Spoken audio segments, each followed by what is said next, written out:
तो आइए स्टूडेंट्स, अब नए सिलेबस का एक और टॉपिक लेके हम लोग आज आए हैं। टॉपिक का नाम है राष्ट्रीय शिक्षा नीति 2020। ये टॉपिक कहाँ मिलेगा आपको? पेपर सेकंड जीएस 2 के पार्ट बी के यूनिट 5 में।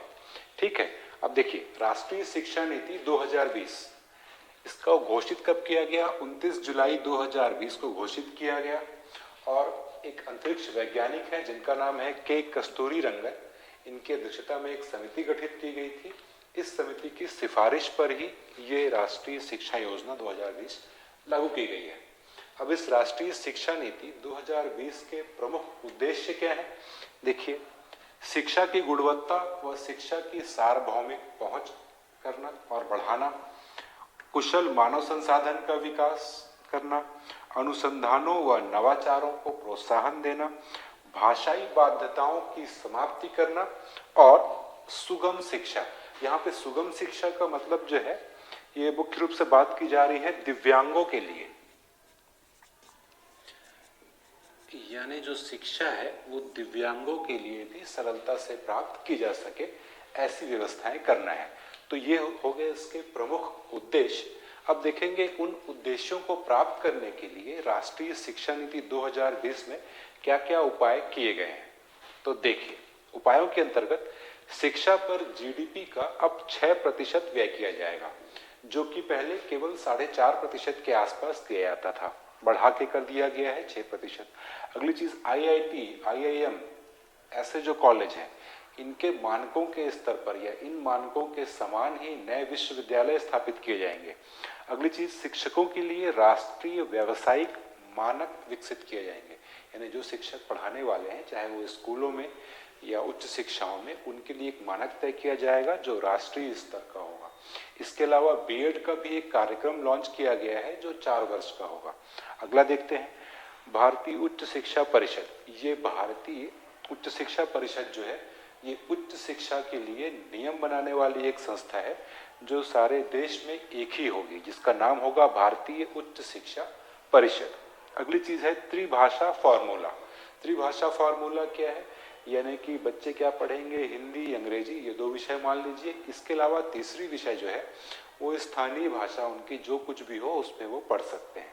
ये है त्रिभाषा फॉर्मूला। आगे के जब लेक्चर होंगे डिटेल में पढ़ेंगे हम लोग, तो इन चीजों को भी समझेंगे। अभी चूंकि संक्षेप में पढ़ रहे हैं तो ऐसे समझ लीजिए। 6वीं कक्षा से व्यावसायिक शिक्षा, यानी कि व्यावसायिक शिक्षा लेने का जो ऑप्शन हमारे पास पहले जो हुआ करता था वो होता था 11वीं से। अब जो है 6वीं कक्षा से ही व्यावसायिक शिक्षा के ऑप्शंस मिल जाएंगे। और अंतिम चीज है संकेत भाषा। संकेत भाषा वही जो यहाँ पे डिस्कस किया था हमने, सुगम शिक्षा, यानी ये दिव्यांगों के लिए है। संकेत भाषा मुख्य रूप से बधिरों के लिए। तो राष्ट्रीय स्तर पर भारतीय संकेत भाषा विकसित की जाएगी ताकि बधिर छात्रों को शिक्षा ग्रहण करने में कोई भी परेशानी ना आए। समझ गए होंगे, जल्दी जल्दी थोड़ा बता रहा हूं, लेकिन कोई दिक्कत नहीं है। ठीक है, आसान सी चीज है। अब देखिए, पहले हम देखेंगे इसमें राष्ट्रीय शिक्षा नीति 2020 में स्कूली शिक्षा। तो स्कूली शिक्षा का पैटर्न अब बदल दिया गया है 5+3+3+4। पहले हम लोग सुने थे वो +2 वाला, 10+2 वाला। ये पहला वाला 5 जो है, इसमें 5 वर्षों की प्रारंभिक शिक्षा की बात की गई है। अब ये 5 वर्षों की प्रारंभिक शिक्षा जो है, इसमें शुरुआत के 3 वर्ष जो होंगे, प्रारंभिक 3 वर्ष की जो शिक्षा है, ये पूर्व प्राथमिक शिक्षा होगी, यानी कि प्राइमरी क्लास से पहले 3 वर्ष की शिक्षा बच्चों को मिलेगी। और उसके बाद 2 वर्ष जो बचेंगे उसमें बच्चा पढ़ेगा कक्षा 1 व कक्षा 2। अगला आ जाएगा 3, कक्षा 3 से 5, 2 तक तो हो ही गया था। फिर आ जाएगा 3, कक्षा 6 से 8, और अंतिम में 4 है, यानी कि 9वीं से 12वीं तक की शिक्षा को इसमें शामिल किया गया है। ये प्रणाली है 5+3+3+4 प्रणाली। अब इसमें समझ में आ रहा है हम लोगों को कि पहले सरकारी स्कूलों में पूर्व प्राथमिक शिक्षा नहीं दी जाती थी, लेकिन अब इस व्यवस्था के अंतर्गत समझ में आ रहा है कि बच्चों को पूर्व प्राथमिक शिक्षा भी दी जाएगी, यानी बच्चा अब 3 वर्ष की आयु से ही पढ़ाई प्रारंभ कर देगा। अगली चीज देखिए, कक्षा 9 से विषय चुनने की स्वतंत्रता। पहले हम लोग मध्य प्रदेश की अगर बात करें तो याद होगा आपको, कक्षा 11वीं से ही विषय चुन सकते हैं, और अब क्या हो गया, कक्षा 9 से ही बच्चा अपना विषय चुन सकता है, गणित ले ले, साइंस ले ले या कॉमर्स ले ले, आर्ट ले ले, जो भी लेना है, ठीक है। 5वीं कक्षा तक की जो शिक्षा होगी वो मातृभाषा में दी जाएगी। आगे की शिक्षा बच्चा अगर मातृभाषा में चाहता है तो ये भी उसके पास विकल्प उपलब्ध होगा, लेकिन 5वीं तक की शिक्षा मातृभाषा में ही दी जाए, ऐसे प्रयास किए जाएंगे। अगली है बोर्ड परीक्षाएं, यानी कि 10वीं और 12वीं जो साल में एक बार होती थी, अब साल में 2 बार इनका आयोजन किया जाएगा। तो ये थी स्कूली शिक्षा में किए गए महत्वपूर्ण बदलाव। उद्देश्य अपन ने देख लिए, उद्देश्य इधर देखे हैं, और इन उद्देश्यों को प्राप्त करने के लिए सरकार द्वारा क्या क्या उपाय किए गए हैं राष्ट्रीय शिक्षा नीति में, वो अपन ने इधर देख लिया है। अब आगे बढ़ते हैं हम लोग कि उच्च शिक्षा में क्या महत्वपूर्ण बदलाव किए गए हैं, इसको अब देखते हैं हम लोग। चलिए, तो अब देखते हैं हम लोग, स्कूली शिक्षा देख लिया, अब आगे देखते हैं उच्च शिक्षा। देखिए, उच्च शिक्षा में पहले देखेंगे हम लोग स्नातक कार्यक्रम, इसमें क्या क्या परिवर्तन किए गए हैं।